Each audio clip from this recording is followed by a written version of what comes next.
बहुत सारे आर्टिस्ट के साथ एक दिक्कत होती है कि उन्हें सब कुछ बनाना होता है।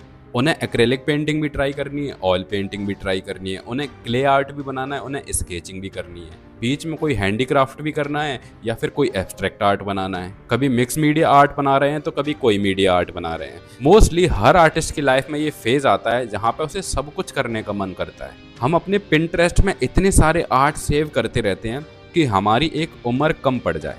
इंस्टाग्राम में भी हम सेव करते रहते हैं इतने सारे आर्ट कि हमें उन्हें बनाने के लिए पुनर्जन्म लेना पड़े।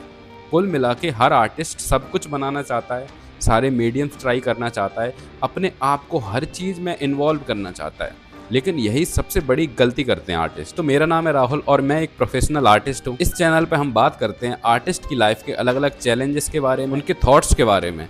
तो आज का हमारा टॉपिक है कि क्यों आर्टिस्ट को बहुत ज़्यादा एक्सपेरिमेंट्स नहीं करने चाहिए, ये उनके लिए हार्मफुल हो सकता है, यह लॉन्ग टर्म में उनके करियर को बहुत बड़ा इम्पैक्ट दे सकता है। देखो, अगर आप एक स्टूडेंट हैं, स्कूल कॉलेज में हैं, तब तो आपकी एज होती है एक्सपेरिमेंट्स की।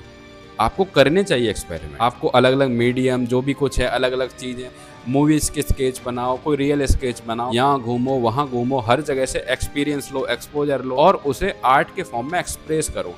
फिर चाहे वो कुछ भी हो, चाहे वो स्केचिंग हो, पेंटिंग हो, चाहे वो क्ले आर्ट हो, स्कल्पचर हो, कुछ भी हो, आप कुछ भी बनाइए, क्योंकि ये एज ही होती है एक्सपेरिमेंट की। आर्ट में ही नहीं, अगर आप स्टडी भी कर रहे हैं तो वहाँ भी इसी एज में हम रिस्क ले सकते हैं, करियर चुनने के लिए अलग अलग चीज़ें ट्राई कर सकते हैं। लेकिन जब आप एक एज में आ जाते हैं, आपका कॉलेज ख़त्म हो जाता है, तब मुझे नहीं लगता कि आप लोग, कोई भी आर्टिस्ट एक्सपेरिमेंट करने वाली पोजीशन में होता है, क्योंकि इन द एंड हम सबको चाहिए पैसा। और जो लोग एक्सपेरिमेंट कर रहे होते हैं, अलग अलग चीज़ें ट्राई कर रहे होते हैं, उन्हें सेटिस्फेक्शन तो मिलता है, उन्हें खुशी तो मिलती है, लेकिन वह अपने करियर में कहीं नहीं पहुंच पाते हैं। उन्हें समझ ही नहीं आता है कि क्या चीज़ ट्राई करूं जिससे पैसे बनाए जा सके, क्योंकि पैसे बनाने के लिए आपको एक ही चीज़ पे लगे रहना पड़ता है और उसी में प्रोग्रेस करते रहना पड़ता है और उसी एक चीज़ को ऑडियंस तक, कस्टमर्स तक पहुँचाना पड़ता है। लेकिन जब हम अलग अलग चीज़ें ट्राई कर रहे होते हैं तो हमें खुद ही नहीं पता होता कि किस चीज़ को आगे लेके जाना है, किस चीज़ की डिमांड ज़्यादा है, मार्केट में सप्लाई कैसे होती है, कस्टमर्स को पसंद क्या चीज़ आ रही है, हमें पता ही नहीं होता। तो आज हमने 2 एक्रेलिक पेंटिंग बनाई, हमें अच्छा लगा, कल हमने स्केचिंग बना दी, आज हमने कोई एब्स्ट्रैक्ट आर्ट बनाया, परसों हमने कोई सेलिब्रिटी की स्केच बना दी, आज हमने कोई हैंडीक्राफ्ट बना दिया, उस पर बहुत ज़्यादा लाइक आ गए, तो फिर हमने उसे छोड़ के किसी और चीज़ पर मूव हो गए। आइडियली हमें ये चीज़ समझनी चाहिए कि एक ही चीज़ पकड़नी है हमें एज एन आर्टिस्ट, क्योंकि लॉन्ग टाइम में समय तो निकलता जाएगा और आर्ट एक ऐसी चीज़, आप कितना भी अलग अलग ट्राई कर लो, आपको कभी भी सेटिस्फाई फील होगा ही नहीं। आपको हर बार कुछ अलग, कुछ नया ट्राई करने का मन होगा। तो इन द एंड आपको करे नहीं एक ही चीज़ है, लेकिन एक ही चीज़ पर रुके कैसे हैं? आर्टिस्ट की दिक्कत ये है ना कि करना तो वह चाहते हैं एक ही चीज़, लेकिन बार बार इंटरनेट से कुछ देख लिया, मूवीज़ में कुछ देख लिया, रियल लाइफ में कुछ इंस्पिरेशन मिल गई, तो जो चीज़ कर रहे थे, जिस आर्ट वर्क पे काम कर रहे थे, उसे छोड़ दूसरे पे लग जाएंगे, दूसरे को कंप्लीट करा, तब तक पुराना वाला पड़ा हुआ है, तीसरे पे लग जाएंगे। ये सब एज अ हॉबी तो ठीक है, लेकिन अगर आप आर्ट को प्रोफेशनली करना चाहते हैं, लॉन्ग टर्म में करना चाहते हैं, तो इस अप्रोच में सर्वाइवल बहुत ही डिफिकल्ट है। तो करना आपको ये है कि जब आप अपनी यंग एज में हो, कॉलेज वगैरह में हो, और कुछ साल हो, तब आप ट्राई करिए और आप ट्राई करते करते, एक्सपेरिमेंट करते करते आपको एक चीज़ पसंद आएगी, एक आर्ट की कोई एक फॉर्म पसंद आएगी जिसे आपको करने में मज़ा भी आ रहा है और उसे लोग पसंद भी कर रहे हैं।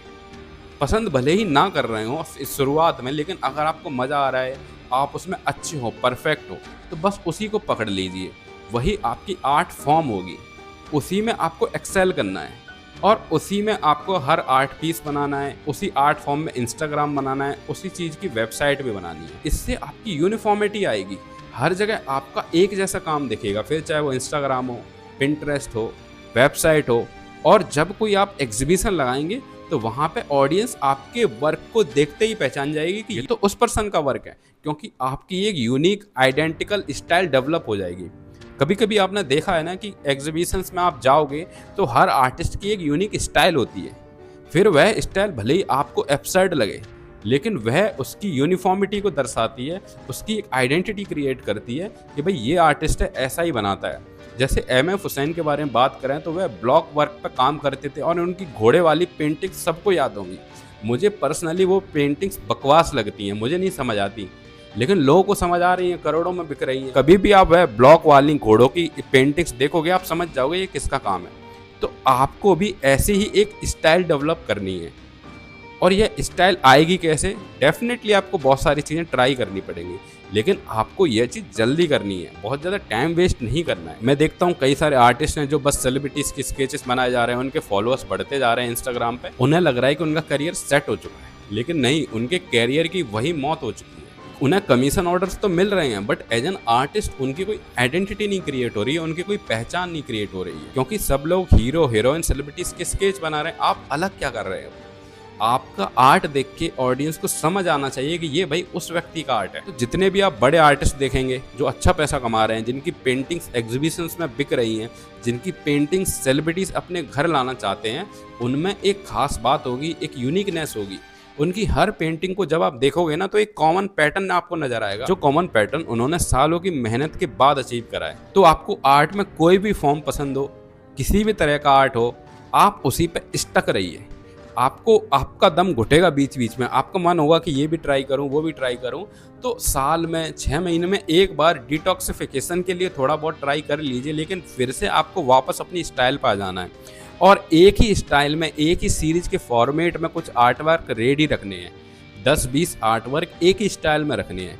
कुछ लोग पेन से आर्ट वर्क बनाते हैं, तो 10-20 आर्ट वर्क पेन के जब वो लगाते हैं एग्जीबिशन में, तो वह अलग से दिखते हैं कि भाई ये किसका काम है, सारा इसने पेन से बनाया है। कोई अगर मिक्स मीडिया आर्ट बना रहा है, कोई टेक्सचर आर्ट बना रहा है, तो उसमें एक जैसा ब्लू कलर का यूज कर रहा है कि हर आर्ट में ब्लू कलर ज़्यादा दिख रहा है। तो ऐसा कुछ लाइए, तो आर्टिस्ट जो होंगे वह समझ पा रहे होंगे मैं क्या कहना चाह रहा हूँ। अपनी एक आइडेंटिटी क्रिएट करिए, एक यूनिकनेस लाइए अपने आर्ट वर्क्स में और भटकना बंद करिए, तभी आप प्रोफेशनली ग्रो कर पाएंगे, तभी मार्केट में आप अपनी पहचान बना पाएंगे। वरना आप भीड़ में कहीं गुम हो जाएंगे और आपको लोग सीरियस ही नहीं लेंगे। उन्हें लगेगा कि ये तो बस एक दूसरा आर्टिस्ट है और आपके आर्ट की वैल्यू भी बहुत कम लगाई जाएगी। तो बाकी आप लोगों का क्या सोचना है आर्टिस्ट के इस नेचर के बारे में कि वह भटकते रहते हैं, बहुत सारी चीज़ें ट्राई करते रहते हैं, पिंटरेस्ट पर सेव करते रहते हैं, इंस्टाग्राम पर सेव करते रहते हैं और किसी भी चीज़ में मास्टरी हासिल नहीं कर पाते, और तब तक उम्र ढल जाती है, जिम्मेदारियाँ आ जाती हैं और उन्हें in the end art career को छोड़ना पड़ जाता है। आप सभी लोग अपनी राय कमेंट सेक्शन में ज़रूर लिखिए, मैं पढ़ूंगा और हम डिस्कशन करेंगे। बाकी अगर आपको ये मेरा वीडियो पसंद आया हो तो please subscribe to my channel. मिलते हैं नेक्स्ट वीडियो में।